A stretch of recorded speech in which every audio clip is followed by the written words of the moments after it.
Initiating daily report. System true crime protocol ready. Evidence analysis in progress. Unraveling shadows surround Slavik Ramchin as a father confronts the accusations leveling at a beloved teacher. In another haunting tale, the tragic fate of teen Dani Houchins grips her family as they seek answers in a sea of grief. A man's harrowing story emerges as he attacks and then rescues his ex-wife, blurring the line between love and obsession. Outside the courtroom, Tom Silvani's parents shatter into despair, their hopes crushed under the weight of loss. And in the remote town echoing Twin Peaks, the triple murder mystery deepens, uncovering dark secrets that refuse to stay buried. Subscribe for more. Let's begin. In the quiet corridors of Keysborough Secondary College, a sudden and shocking event recently shattered the peace of the school year's end. Kim Ramchin, a 37-year-old educator from Mulgrave, now stands at the center of a serious legal investigation following a distressing confrontation with the school principal, Aaron Sykes. On a Tuesday, as students and staff prepared for the break, an intense situation unfolded in the principal's office. Authorities alleged that Mr. Ramchin reached a breaking point after learning his employment contract would not be extended. This news reportedly triggered a severe reaction, leading to a physical struggle involving sharp objects. A courageous colleague eventually intervened to prevent further harm, wrestling the educator away before the situation could escalate even further. For many, this was an isolated tragedy, but for former homicide detective Charlie Bezina, the name Ramchin carries a heavy weight from a dark chapter in his career. Bezina spent years investigating Kim's father, Slavik Ramchin, believing him responsible for a separate tragedy decades earlier. In 1992, the mother of the family, Jacqueline Ramchin, vanished without a trace. She was a well-known figure, once a host on a popular television game show. At the time, she was 42 years old and reportedly considering a divorce from Slavik, a wealthy property developer. Despite her close bond with her children and her own mother, she was never seen again.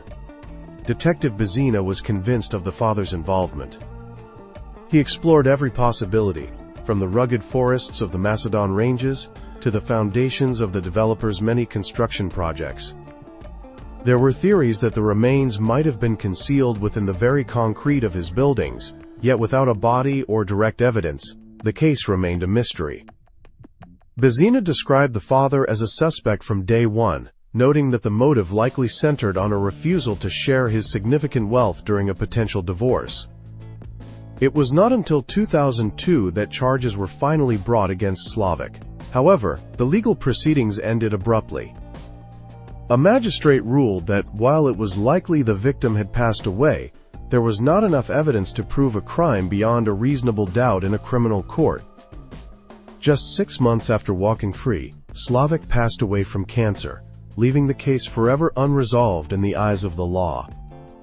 Bezina recalls a chilling phone call from Slavik after the case was dismissed, where the father reportedly called to gloat about his son's academic success.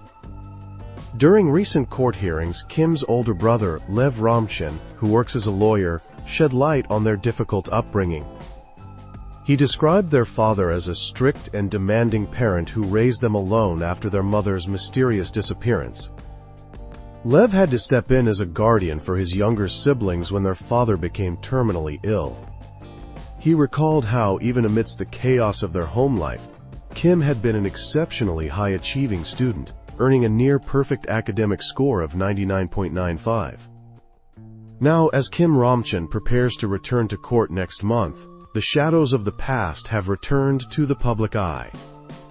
Detective Bezina remains haunted by the family history, reflecting on the challenges of seeking justice when the truth remains buried. The community is left to wonder how a history of unresolved grief and a high-pressure environment may have contributed to the recent tragic events at the school. For the investigators who lived through the original mystery, this new development is a somber reminder of a family story marked by loss and unanswered questions. In late September of 1996, a quiet fishing destination near Bozeman, Montana, became the setting of a heartbreaking mystery. 15-year-old Danielle Houchins, affectionately called Dani, had headed toward the rural outskirts of Belgrade to seek a moment of peace following a small family argument. When she did not come home, a dedicated search party began scouring the dark wilderness. That same Saturday night, two family friends made a somber discovery in the muddy woods where Danny had passed away. Deputy Keith Farquhar was the first official to reach the scene, facing a situation that defied immediate explanation. As news of the fatal incident spread, a cloud of uncertainty descended over the small community. For decades, the Hutchins family lived in a shadow of deception. Stephanie Mollett recently confronted the authorities, accusing the administration from 1996 of concealing the truth about the passing of her sister, Danny. Current Sheriff Dan Springer acknowledged that the family had been misled regarding the physical marks found on the victim. Despite retired Sheriff Bill Slaughter's denials, the investigation eventually pivoted. Through the power of advanced genetic evidence, a perpetrator was finally identified nearly 28 years later. Stephanie returned to the banks of the Gallatin River to scatter the final ashes, finding solace in the knowledge that Danny's life finally received the justice it deserved. In the early hours of January 1, 2021, a quiet night in Canton, Georgia, turned into a harrowing ordeal for a mother named Morgan Metzer. Just after midnight, as the world celebrated the start of a new year, Morgan was confronted by a masked figure standing in her bedroom doorway. The intruder launched a sudden physical confrontation that left Morgan with severe injuries and in a state of shock. The perpetrator used plastic restraints to bind her hands, leaving her vulnerable and terrified within her own home. Only hours earlier, Morgan had been planning a peaceful evening after a challenging year following her recent divorce. Now, she faced a desperate struggle for survival while her young twin children were away visiting family. This moment marked the beginning of a complex investigation into a crime that was far more personal than it first appeared. Investigators uncovered a crucial piece of evidence when a plastic fastener tail from Rod Metzer's apartment perfectly matched the restraints used on Morgan. This discovery shattered his alibi. Detectives also found that Rod had spent weeks faking a terminal illness to manipulate his former partner. Digital records showed he searched for ways to alter his voice and incapacitate others. Surveillance footage from a hardware store confirmed he purchased the restraints shortly before the event. On August 4, 2021, Rod pleaded guilty to 14 counts.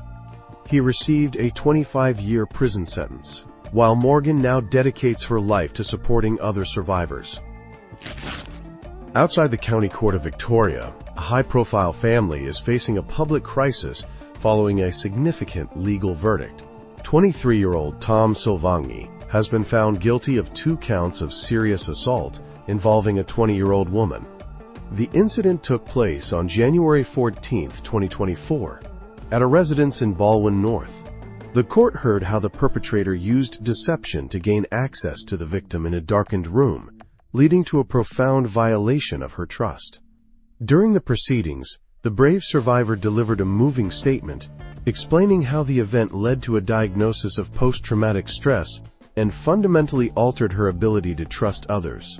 She addressed the perpetrator directly, highlighting the calculated nature of his actions and the long-term emotional burden she now carries. Despite the conviction, the young man's parents, former sports star Steven and television personality Joe Silvagni, have publicly maintained their son's innocence. They appeared visibly emotional as they left the courthouse, expressing their deep disappointment with the outcome. The family has announced their intention to appeal the decision, stating their goal is to clear his name. As the legal process continues, the perpetrator remains in custody awaiting a sentencing date to be determined by the court.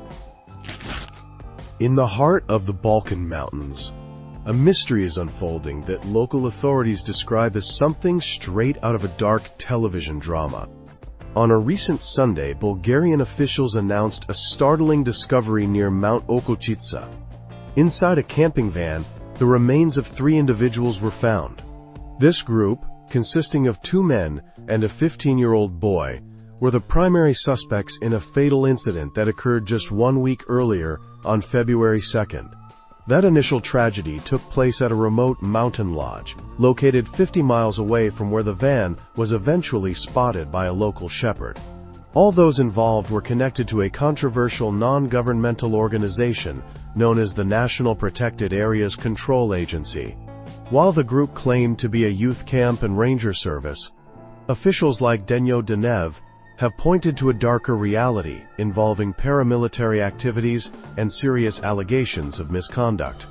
National Police Chief Zakhary Veskov noted that this series of events is unprecedented for the nation. The acting prosecutor general, Borislav Sarafov, even compared the investigation to the surreal atmosphere of the show Twin Peaks.